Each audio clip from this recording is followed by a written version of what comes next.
One of the most difficult things for human beings to do is to have conflict.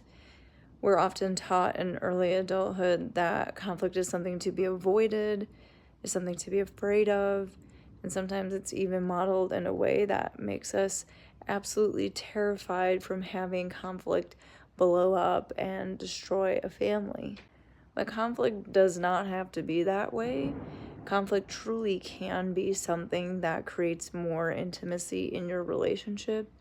And the way that it can do that is by further helping you both to understand each other. When people get upset about certain things, usually, your emotions kind of go off because your emotions are messages and signals.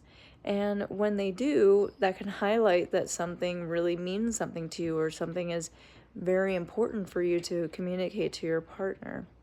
Now, if your partner, if your partner can receive that, which is also a really difficult thing to do, then you can get somewhere.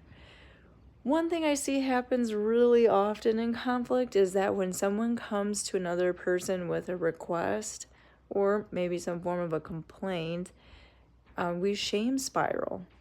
And what that shame spiral is essentially that if a person tells you you made a mistake, then you go into a tizzy about how you're terrible and you didn't just make a mistake. You are a mistake, right? Like that's what your brain tells you. However, that's not the case. All human beings make mistakes. And one way that you can, when your partner maybe brings a request to you, you can say in your head, I've made a mistake, but I'm not a mistake. That can actually be a really good affirmation not to shame spiral. I made a mistake, but I'm not a mistake. When we can give our partners a request without making up stories about their reality, then we can share requests with our partner that also may not cause them to go into like a defensive stance.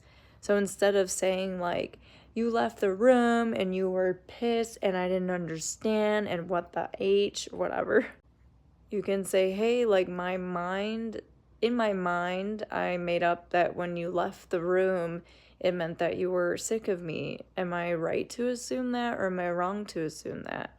And that still gives the other person a chance. And the key here is that each person can still have their own reality. And when you receive a request or you give a request, you still know that your reality is yours and the other person's reality is theirs, and you can meet somewhere in the middle.